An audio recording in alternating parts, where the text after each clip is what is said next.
ميشر قادم محمود وكمدها ورياش رقعداغا لحدنيدي كهول gali jiray dalka Soomaaliya kana mid aha macallimiintii wax soo baray wariye Axmed Xasan Cawke ayaa ka warbixiyay taariikh nololeedkiisa. Bismillahir Rahmanir Rahim. Inna lillahi wa inna ilayhi raaji'un. Gidigeen horta wayna sugisay sabir iyo iimaan. Waxa Allah wixii kan jooga ee wariyaal ama journalist. Axmed Xasan Cawke wuxuu ahaa nin dhalinyaro ah.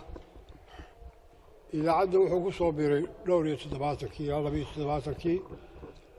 ترينك وهرية الناعسين وحياهن إلى اللحنين ضل مربا كمدها وحكمدها يونس على النور وحكمدها نكلي هذول دولة دعالة ركعان كاسور لحور في الوقوي ميرنا والسكندري كاسور لما يستمر كا أيانا لو كان ترينك حمر بنوكسين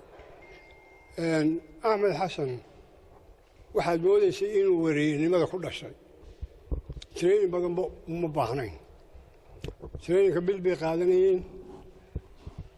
أنتي كدم بيسي مدير أو كوبان بقصة بحي وكل نقدي وريا عانا ما أنت وريا شيء هراء أنا كنور عوكة وحو راعي وضدي مصطفى حاتم نور براعي الله يرحمه اللي بدو دبيلها هم نحرسته وحان لو شعري هاي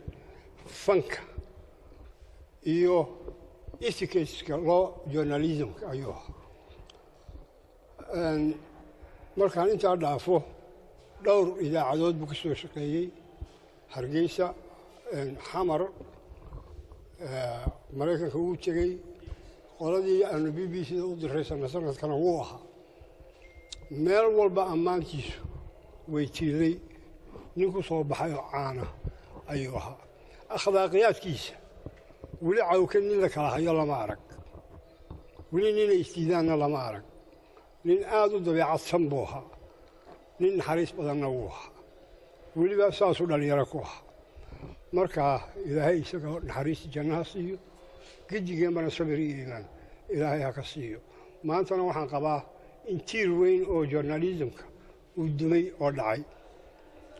baahidiisina cid buuxisa ilaahay haynoo siiyo cawlkiisii cawl khayr qaba ilaahay hayna ka siiyo